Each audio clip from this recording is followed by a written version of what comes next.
চমকে দিলাম? কি না, আপনি দরজা খোলা রেখে এভাবে রাতে একা একা বসে আছেন। হ্যাঁ, বসে আছি, ঘুম আসছে না। আমারও না।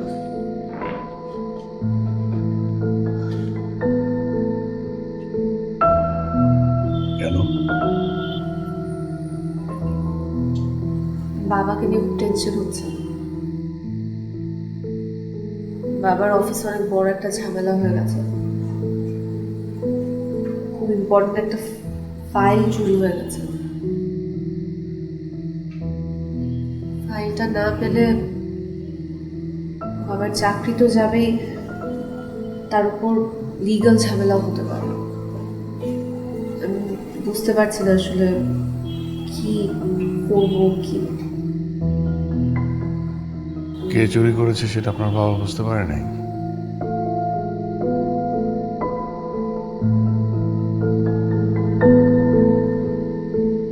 যান, এটা নিয়ে টেনশন করবেন। ঠিক আছে, আপনিও ঘুমানোর ট্রাই করেন। Good night.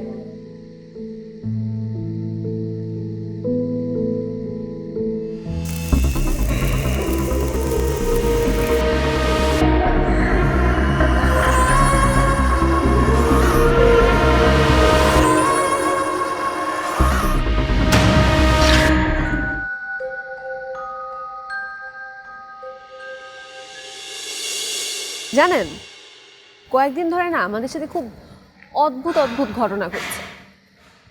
কেমন? এই যে পাড়ার যে ছেলেগুলো আমাকে উত্ত্যক্ত করতো, এখন থেকে আমাকে খালাম্মা বলে ডাকে। খালাম্মা? হ্যাঁ আপনাকে? হ্যাঁ, মানে তাদের সাথে কি এমন ঘটলো যে হঠাৎ উত্ত্যক্ত করার থেকে খালাম্মা বলে ডাকা শুরু করলো, আল্লাহই জানে। আরেকটা খুব ইন্টারেস্টিং একটা ঘটনা ঘটেছে জানেন। কে? আপনাকে বলেছিলাম না আমার বাবার একটা ফাইল হারিয়ে গেছে। বাবার কলিগ করিম সাহেব, উনি এসে বললেন যে উনি ফাইলটা নিয়েছিল। উনি স্বীকার করছে, কারণ ওনাকে নাকি একটা ভূত পিটিয়েছে। ভূত পিটিয়েছে? হ্যাঁ, আমি আবার ভূত টুত বিশ্বাস করি না একদম।